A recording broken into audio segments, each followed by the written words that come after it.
Awesome. Welcome back to our podcast, the Self-Help Hangover podcast.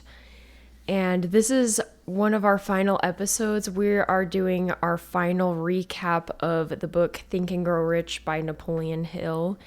And some of you guys submitted some questions and I was so grateful. So we're going to go over some of those and just do some of our takeaways. It's not one of your final episodes. It's our final episode of the book, but we're going to be doing other books in the future. Did we already start? Yes. Oh, sorry, I got distracted. My dad has been on his phone for like the past few minutes.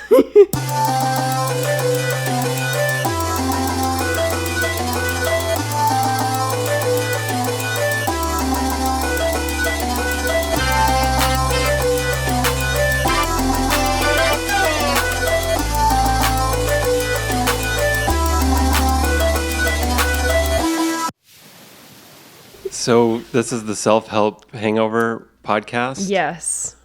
And you said that this was our final episode of the book. Of Think the and book. Grow We're Rich. also doing an episode on the Patreon. Yeah. About just kind of going over the life story, history, briefly of Napoleon Hill, the author. Yeah. Because he is kind of a mysterious guy, right? Yeah. He's an interesting guy.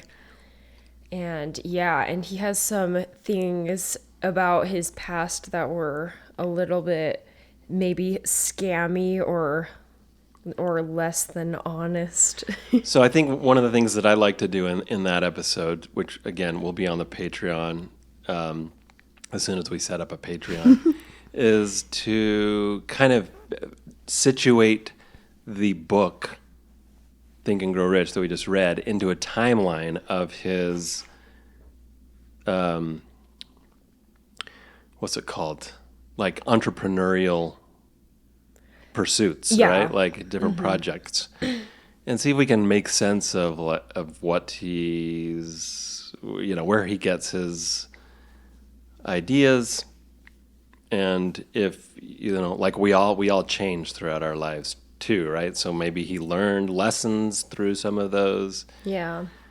So anyway, if you're interested in that kind of thing, look for our directions on how to find us on the Patreon. As soon as we have those directions, we'll post We'll have about it set up by the time we're releasing this. Yeah. But and if you were listening to our last episode, we just ate some of the sourdough bread that I was making during that episode. We did. It was good. Oh my goodness. It was really We're good. ready. We have our blood sugar is back up. Our bellies are full, but our hearts are fuller. Oh yeah, I like that. So That's good. Yes, thank you so much for making that bread, Megan. Yeah, of course. Thank you, Brian, for taking it out of the oven. Can I read some of these? Can I read these comments that we got? Well, so what we want to do in today's episode is respond to comments that have been sent to our Instagram. Really, there aren't a lot of ways to communicate with us or our podcast. So right now it is sending messages to the Instagram account Self-Help Hangover. Yeah. Or commenting on our posts, when we post our weekly episode. Yeah. But so we want to get to those, and we want to kind of recap. The big question, one of the big questions was, is this worth reading? Right? Yeah. Right? Mm-hmm. So let's kind of save that to the end. We'll just tease that. Before we get to that, I want to talk about the gurometer. Megan knows how excited I am. Yeah, my dad loves the gurometer. I love the gurometer. I'm a little bit nervous because I don't know what some of these things mean on the gurometer. We'll talk about each of them. But basically, the gurometer is from the podcast Decoding the Gurus. Decoding the Gurus, and it might be a little bit of a snarky, or I don't know, for some of our listeners, it might be snark. I love it, but again, like, am I really trying to confront my cynicism? It might not help that I'm listening to Decoding the Gurus. And we should actually put on our post about this episode a picture of the gurometer so that everyone kind of sees what it looks like. Is that okay? Good idea. Is that allowed? We'll figure that out. If we can figure out a good way to do it, we'll post it on our post. Mm-hmm. But basically, these two people, Chris Kavanaugh and Matt, what's Matt's last name?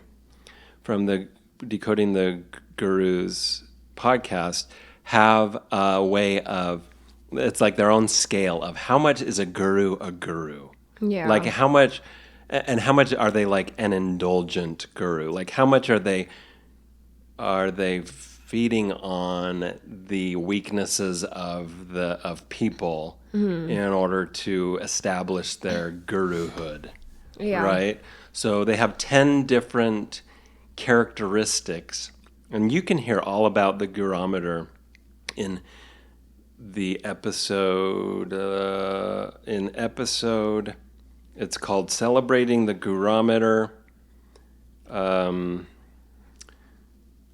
don't know. I don't see a number on here, but basically, if you look for a special episode, Calibrating the Gurometer, on the Decoding the Gurus website, you will find their explanation of the gurometer.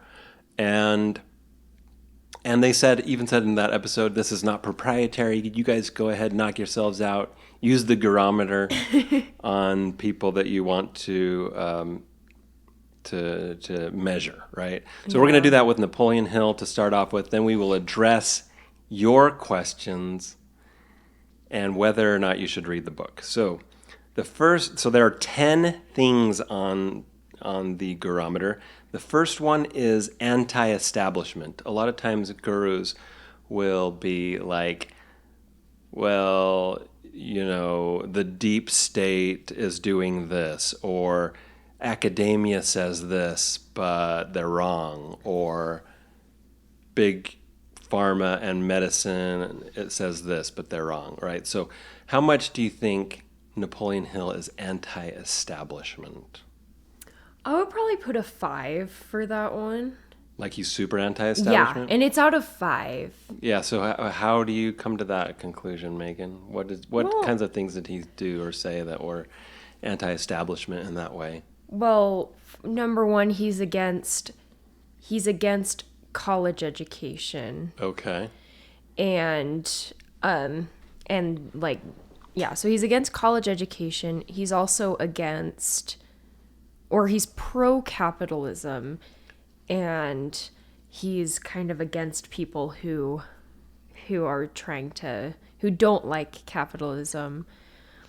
And I'm trying to think if there's anything specific he says, but he seems to be pretty like anti-big government, right? I think he seems to be against, I would say he's against, like you say, college, kind of traditional college profession, or professors and things like that. I think also when he didn't give his son hearing aids, he's kind of anti-establishment in that way. Mm-hmm. But I also think he really embraces the establishment of industry, like you say, capitalism.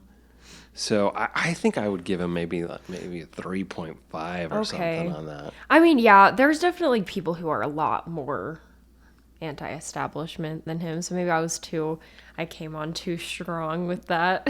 Well, should we just kind of talk things through and come to a one number for us combined? Sure, yeah. Are you okay with 3.5? I mean, honestly, I agree with you because I think there's definitely like gurus who are more anti-establishment, and there's definitely people who talk about it more. So I would agree with you with a 3.5. Okay.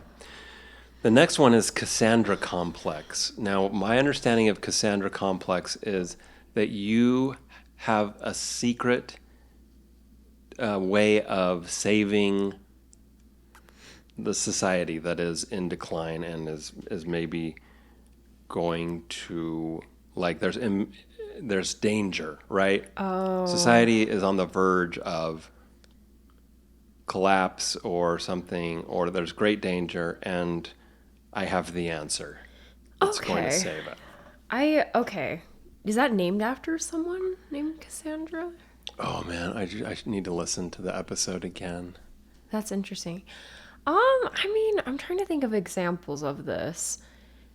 I don't really feel like I've noticed that much in this book. I'm trying to think of examples.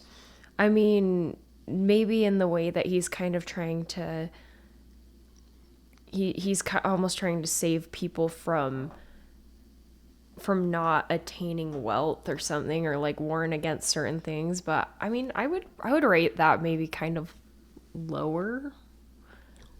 Okay, yeah, I think so too. I mean, he's pretty optimistic about the future. Yeah, right? yeah, he definitely He does is. say, like, we are going through some tough stuff. Like, we just went through the Great Depression, and these are the answers that I have on how we're going to move through it and move into a brighter future. But he's not, like, down on the future.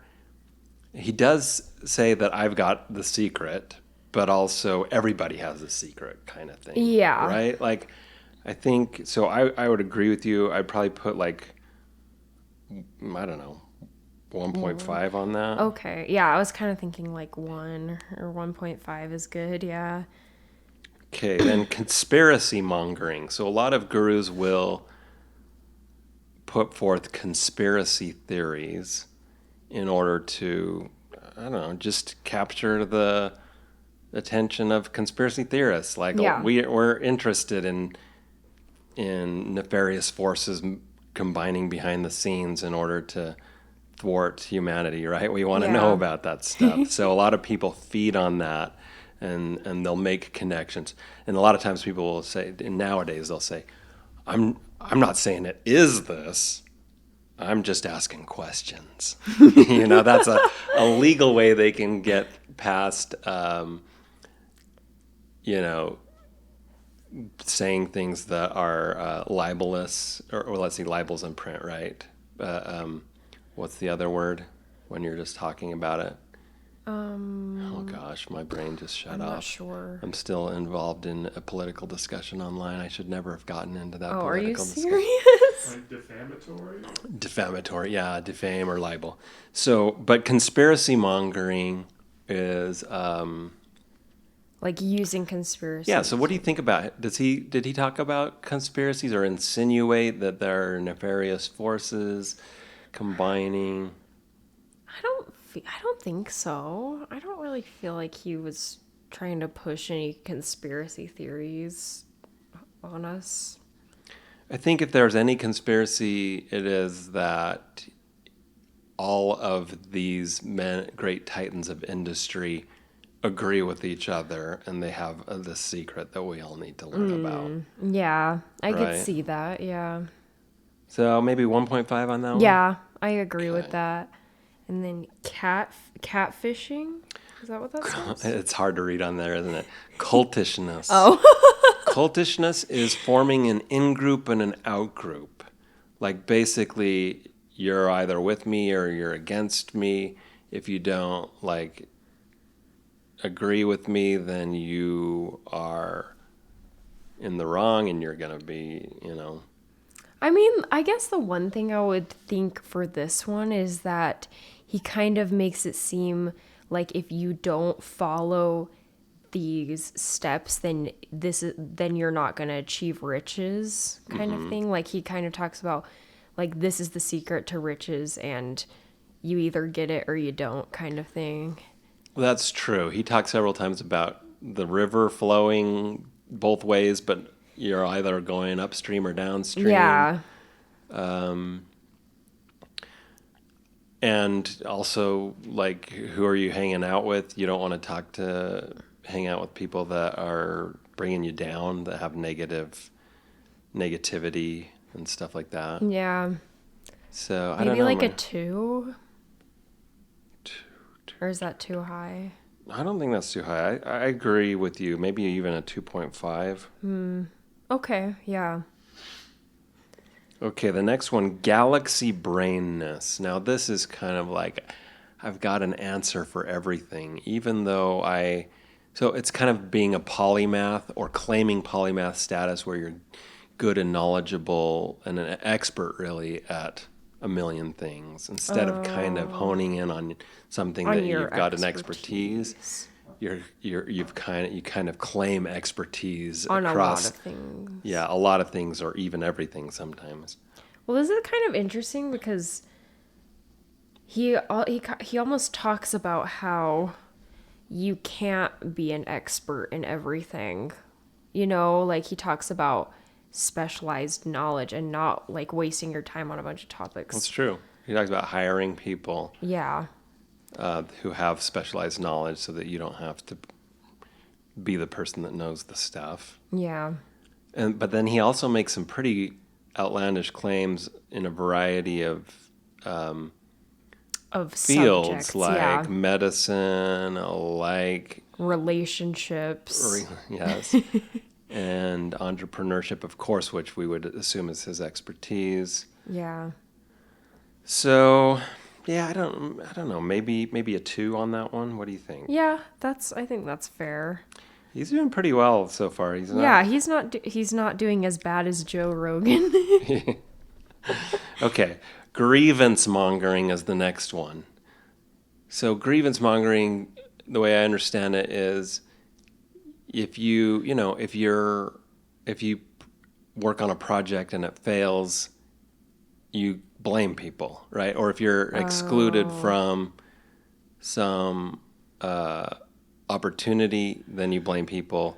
Like there are several people out there that are like waiting for a phone call to be in the presidential cabinet, and that phone call is just not coming. Yeah. You know, like, or science didn't give my theory a chance, and therefore they're all a bunch of jerks, right? Yeah. So just kind of holding on to a grudge, that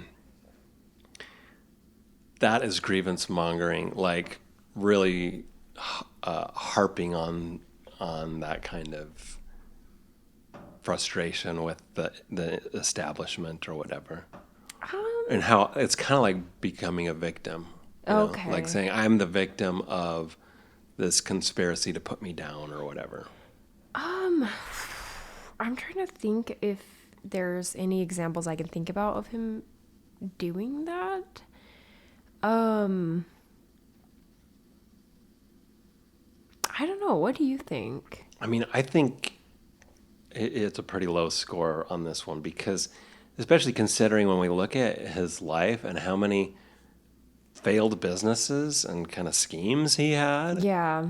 He could have used that opportunity to say it was because of such and such that I couldn't get ahead, or it was because of such and such that my business failed. Like he could have blamed a lot of people.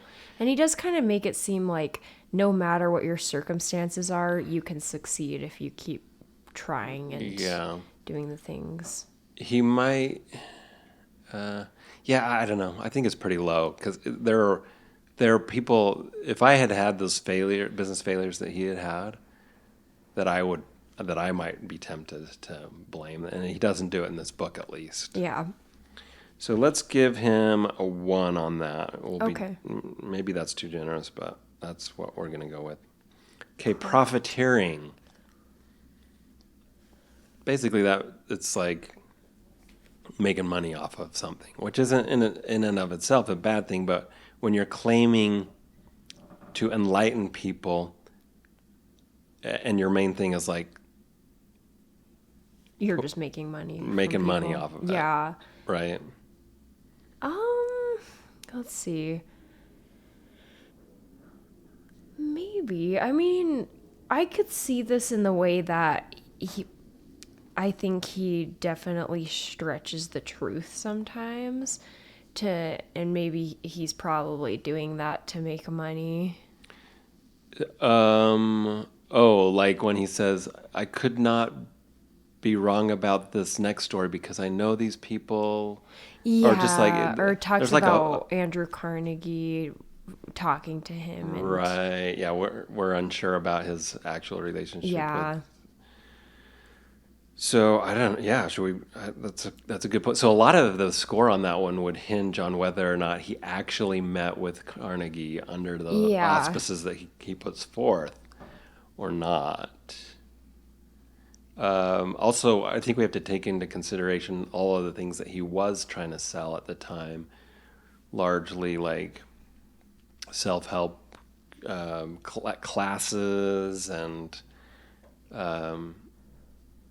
you know, and again, like we're not anti making money, but Yeah. we're just trying to. This is one of the measures of the guru, right? Yeah. So I don't know.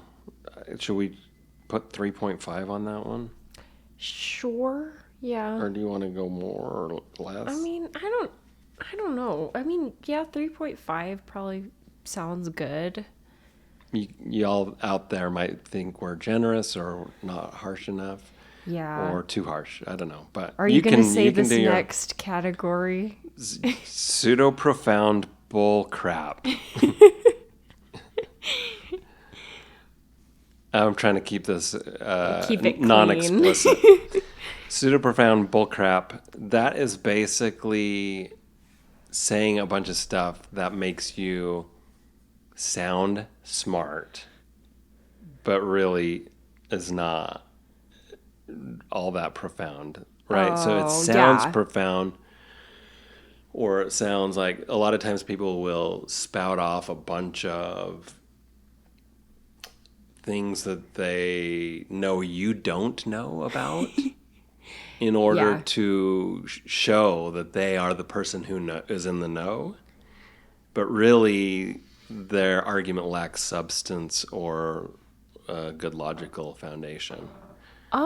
I mean, I think some of his arguments are kind of like I don't know, what comes to mind for me is that last story about the woman making love to the patient. Mm-hmm. That just feels like something he's using to like as evidence for his claims. That's just kind of silly, but yeah, so he'll often give a story that's supposed to prove a point, but doesn't necessarily directly prove the point, or is outrageous. Yeah, I don't know. Is that pseudo profound bullcrap? I'm trying to think if that's the same thing. Because I get what you're saying. I know what you mean with when people just kind of spout out words or will use big words to try to make it sound like they know what they're talking about, but they're not. They're really kind of just saying a bunch of nothing. I don't know if he does that as much as assert that a lot of these things are more clearly scientific than they are like the scientific processes of things that are actually relatively metaphysical. Yeah, he definitely, he makes scientific claims that don't have any scientific backing behind them. That actually might be the next one. So maybe we go easy on him for pseudo-profound bullcrap and give him a 1.5. Okay. And then the next one is revolutionary theories. Is that's what it is, like using claiming that things are fact when there's not really a lot of basis for that. Yeah, so this is like the science of the way that that your thoughts are vibrations, and which, like, I think it's worthwhile just as a visualization, right? If I can visualize my thoughts as vibrations that are changing things, I think there's more of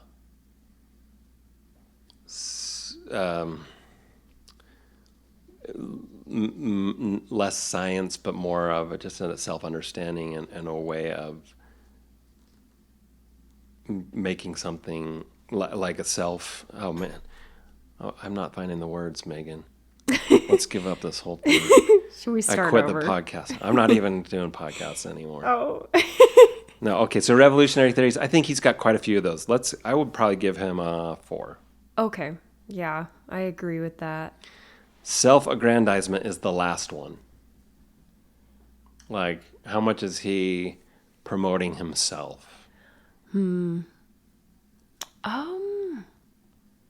That's a good question.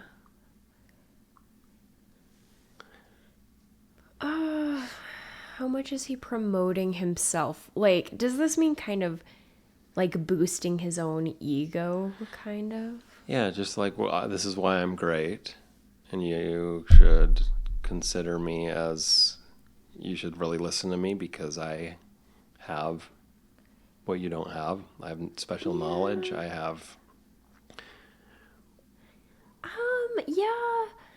I mean, this is hard because he talks, I mean, he does talk about, you know what I think, what chapter I do think he does this in is the chapter about his son, when he's really praising himself for the way he dealt with his son being born with no ears, and the way he accredits his son's success to his own parenting and the way that he handled that situation. Yeah. He also talks about how he has been able to bring together this philosophy that nobody else has ever been able to bring together, that he's been able to... I don't know if he talks about this in the book, but I've heard him talk, like recordings of him where he says that he, that Carnegie sent me on this quest and told me to look in the mirror and say, I'm going to beat Carnegie in my influence and riches, and how I've actually been able to influence more people than Carnegie ever has, and that kind of stuff. So I would give him a pretty high marks for self-aggrandizement. Maybe like 5 or 4.5. Let's do 4.5. Okay. Okay, so we've got all 10 of our scores. If we add those up, 5, 6.5, 9, 11, 12, 15.5, 17, 21, 25.5 divided by 10. That means he's a 2.55. We have scored Napoleon Hill as 2.55 out of 5 on the gurometer. Okay. So that's not too bad. Yeah, it could have been a lot worse. It definitely could have. Yeah, that's not bad at all. I like Napoleon Hill's positivity towards everybody around him. Like, I think he's really trying to lift people up. Yeah. I do like his positive thinking, and I like his messages about persistence, and also about what's the word that he uses, about basically putting thoughts into your subconscious mind and manifesting in that way. Yeah. I think, sorry, you go ahead. Okay, so yeah, that's the gurometer. We did it. So is there anything else you want to say about the gurometer before we move on to listener questions and comments? I don't think so. I think that's everything. Okay. Can I read the first one? Sure. Yeah. Which one are you? Yeah. Go for it. Okay. So this is a message. We're not gonna. Are we gonna say names? Probably not, because we didn't. We haven't asked. We haven't asked. Well, so. I think we could probably talk about. We could probably mention Ashley, but maybe we don't mention the first. Okay. Commenter. Yeah. Go ahead and read. That sounds good. Yeah. So this person messaged me and said, I listened to your latest episode and your OG episode. Please forgive my nonlinear approach. 1, I had completely forgotten about the history of affinity marketing within the Mormon culture. That was a great reminder. I also believe other types of trends, such as satanic panic, I think it was meant trends. trends. Okay, trends, yeah. I also believe other types of trends, such as satanic panic, were heightened for the same reason that affinity marketing was so successful. I had several patients who grew up in that same period and were subject to all kinds of strange beliefs. Okay, do we want to say anything about that before? Because he has several points here. I mean, I feel like I'm not super familiar with affinity marketing like you are, so Well, maybe. affinity marketing is basically we've got the same beliefs, and therefore you should join my business, right? Okay. Yeah. Or like this person is a respectable member of the community, and therefore I should get into business with them, Yeah. right? That's what affinity marketing is. And yes, so the LDS culture is so trusting, Yeah. right? That Utah is a place to prey on trusting people. Yeah. If that's and some people aren't even really praying P-R-E-Y P-R-E-Y-ing on purpose, but or consciously, but they think they have a good business idea, even if the ethics around it are questionable. Yeah. That they're able to get people to jump in because of shared belief or whatever reason. Yeah. Do you have anything else to say about that? I don't think so. Do you have anything else to say or I don't think so. I think that's pretty straightforward. Do you want to read his second point? Yeah, so number 2, we revealed that it was a he. Oh, that's it. Everybody's gonna now cross Gonna know off who it is 50% of the population on their when process of trying to figure elimination. it out, because everyone's going to be trying to figure out who this is. But 2, I really love the question of, can you learn something good from an impure teacher? I think that's one of the most important questions of life. I think emotionally we feel like we cannot, but unfortunately that emotional response sets us up for a life of cynicism. So, Whoa. I know it's Straight to the heart on that one. it really is straight what do to you the think? heart. I really really like that because well, let's see, what am I trying to say? But yeah, Sorry, go ahead. oh, I was just going to say unfortunately it seems like all the time things are coming out about everybody, like every single person that we look up to, and everyone has skeletons in the closet, so it's hard to just reject every message because of the skeletons in the closet of people who have said it. So it's just I think about this a lot Can we too. enjoy the art by an art, like, can I like Picasso even though he was a misogynist, kind of, Yeah. can I mean, one of the obvious things that comes up in my mind is Joseph Smith, right? Yeah, that's exactly what I thought of. Can you learn from something good from Joseph Smith despite his flaws that are egregious at times, right? Yeah. What's your take on that, Megan? On Joseph Smith Yeah, do you specifically? have any thoughts about that? I mean, yeah, I honestly, I'm not the biggest fan of Joseph Smith, but I'm sure he had like some stuff that he said, but I mean, I don't really. I mean, is there anything that you like that Joseph Smith has said? Yeah, I mean, there are a lot of things that are, just like foundational principles for me. One of them is that you shouldn't use coercion. So, Doctrine and Covenants, section 121, talks about not forcing people to do stuff, not using coercion. And so that's like gospel truth to me.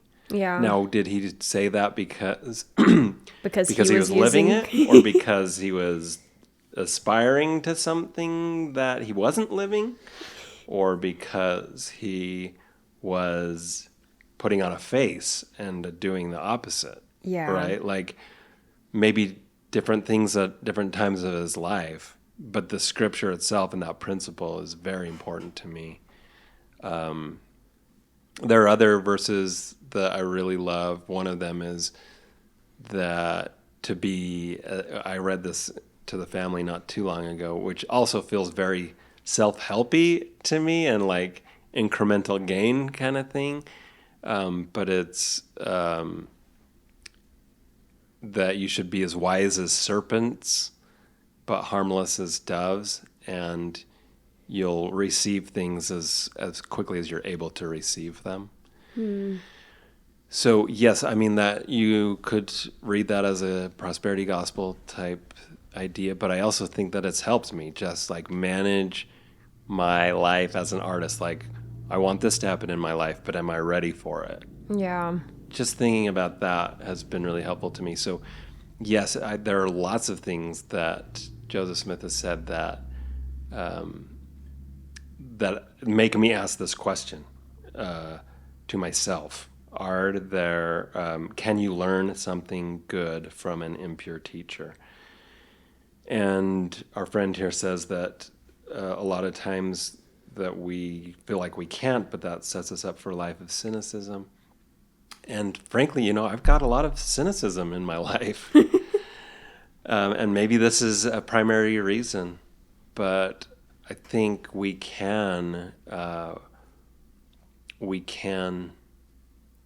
maybe, I think that's one of the goals of this podcast is to still take the good out of it, right? Yeah. Like, let's not throw the baby out with the bathwater. Yeah. But we can still throw the bathwater out. Yeah. So that's kind of my take. Any thoughts on that? Yeah, no, I really like that.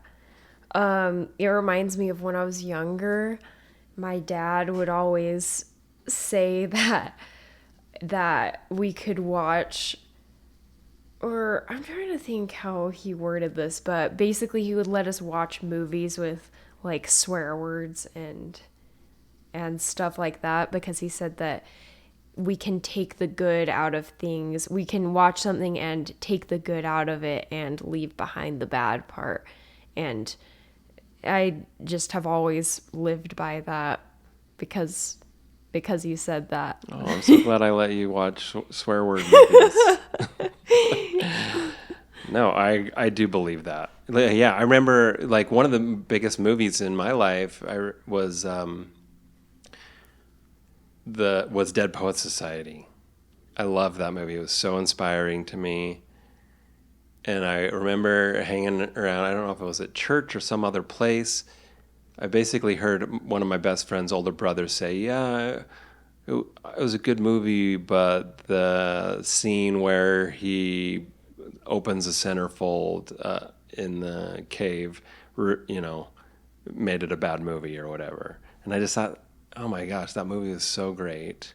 I've never seen it before. And to have it, to let that ruin it for you, is just a bummer.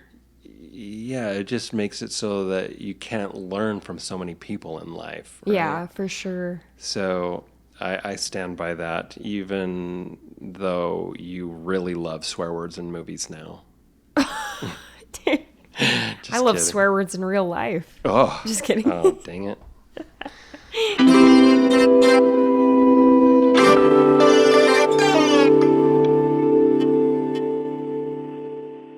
The way society thinks about family, love, and identity seems to be evolving faster than ever. In our hyper-connected world, these changes feel more urgent, and as we're seeing every day in the news, they're sparking backlash. I'm journalist Blair Hodges, and I'm inviting you to join me on a podcast journey called Relationscapes. I interview the best guides who can help us navigate the shifting terrain of relationships, exploring who we are and how we connect with each other. We're breaking down the silence and the taboo. Everyone's families can be recognized as valid. When you step away from the norm, it's going to influence the way that people treat you. It's creating empathy. Given that I can't solve every problem, here's a couple of things that I do want to get involved in. Our relationships aren't just personal, they're historical and cultural and political. And when we have a better map of all that territory, we won't just be reacting to all the change. We can actively help shape it. Join me on Relationscapes to find out how.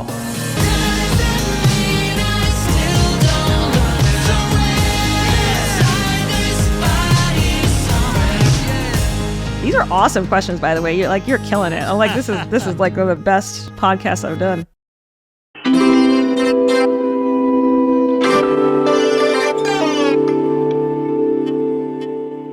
Okay, so, do you want to read point number 3 from our listener?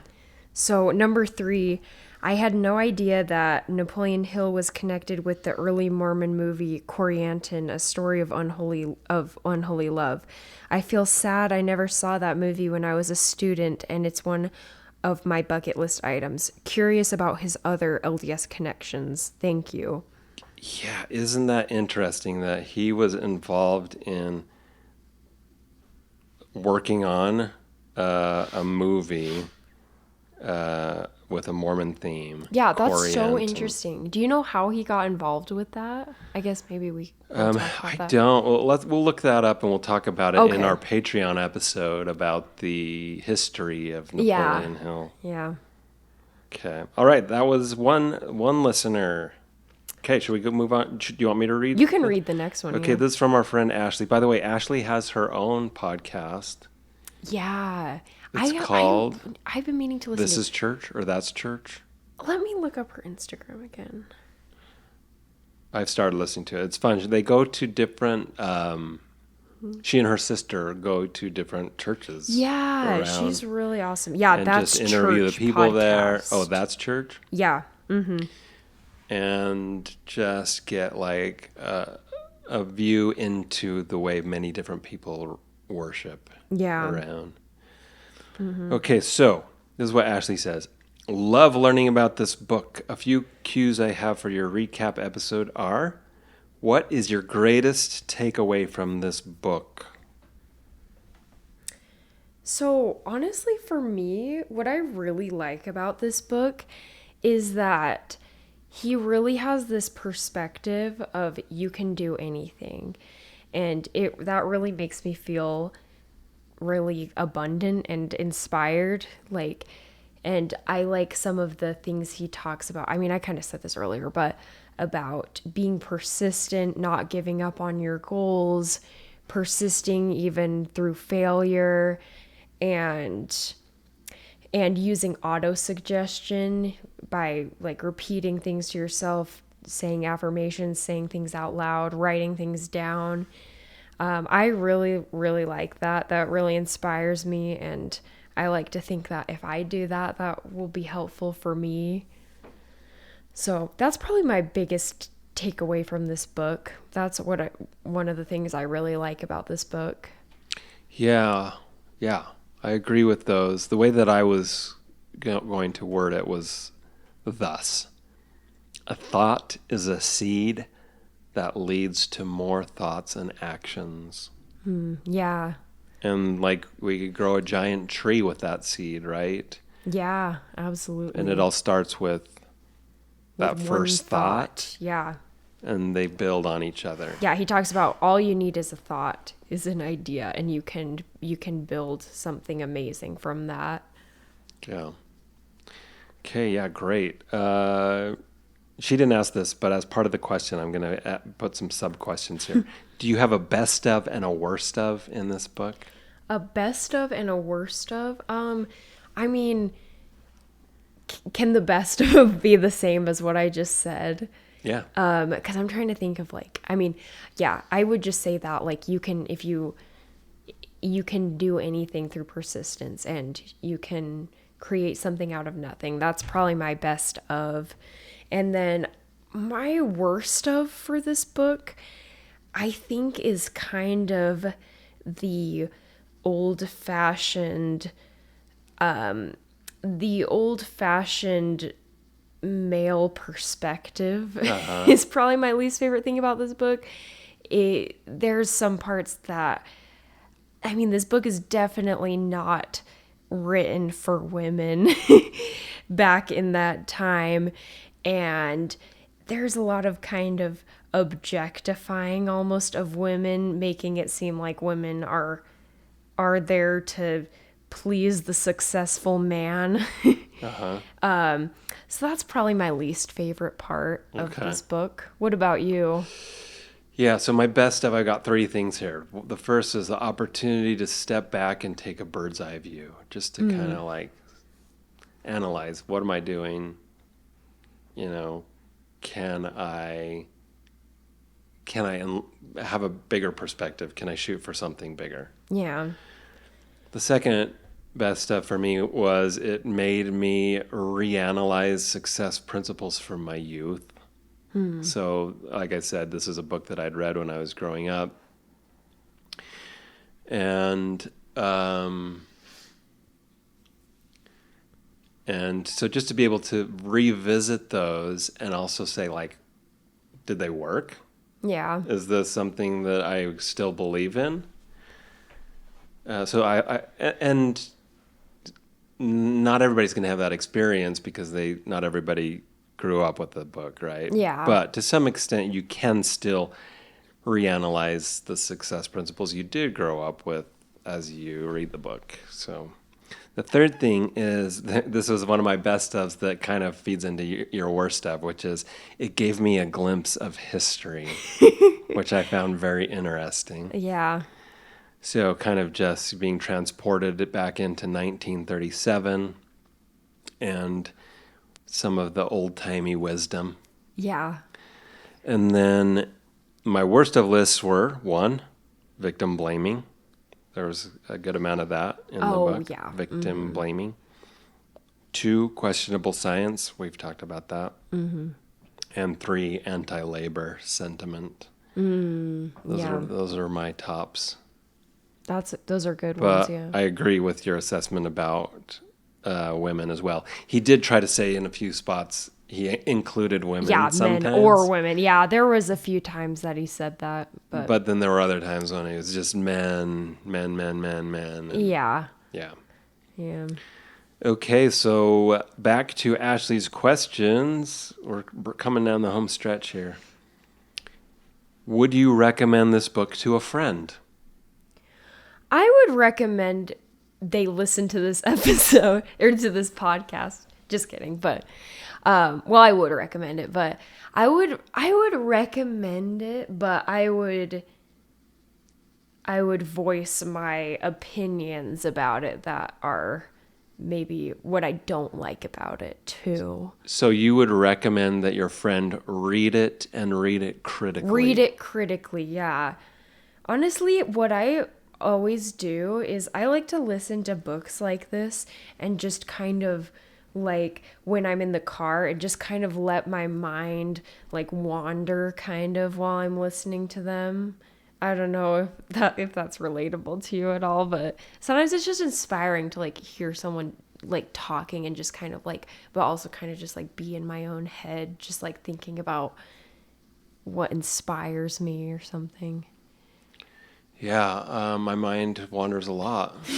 So, yeah, sometimes it's hard to stick with, to stay on track with for sure. where my mind is. But yes, I mean, what we just said, I would agree. I would recommend to somebody who's interested to read the book or listen to it and to do that critically. Yeah, for sure. And again, to take the good things and leave the bad things.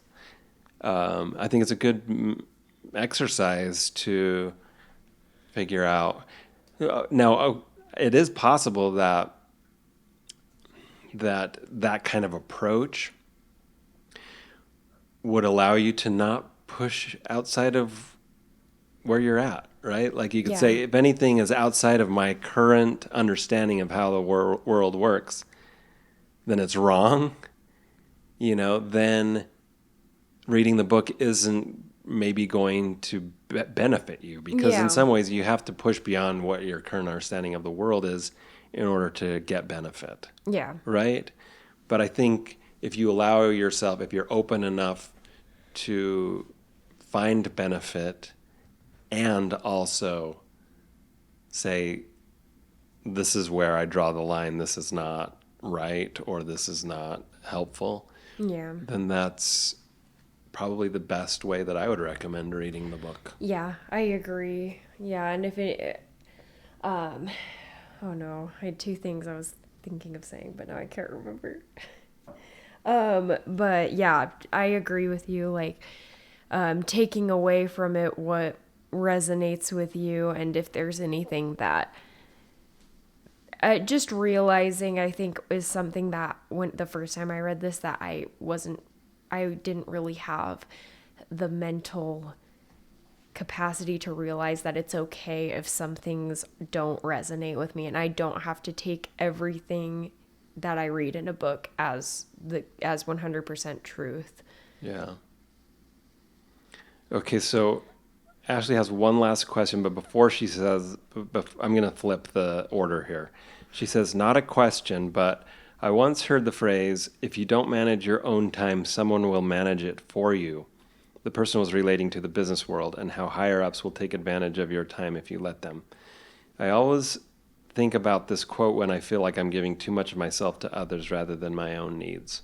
What do you think about that? I think that's super awesome, because I totally relate to that, feeling guilty when I'm spending so much time on myself or investing in myself or doing my own thing. But so I think that's really awesome, especially as someone who feels guilty about spending time on your own things instead of work. 'Cause I mean, I definitely think that's true, that if you aren't like in control of your life, then like life will control you. Obviously you don't need to always be in control, but I think Napoleon Hill would take that a step further and say, if you don't manage your own thoughts, someone else will manage them for you. Yeah, I can like definitely the thoughts that just are swirling around you will lead the way, right? It's like the river. Yeah. You're either going one way or you're going the other way. Okay, last question from Ashley. Megan, if you wrote a self-help book, what would you name it? That's a good question.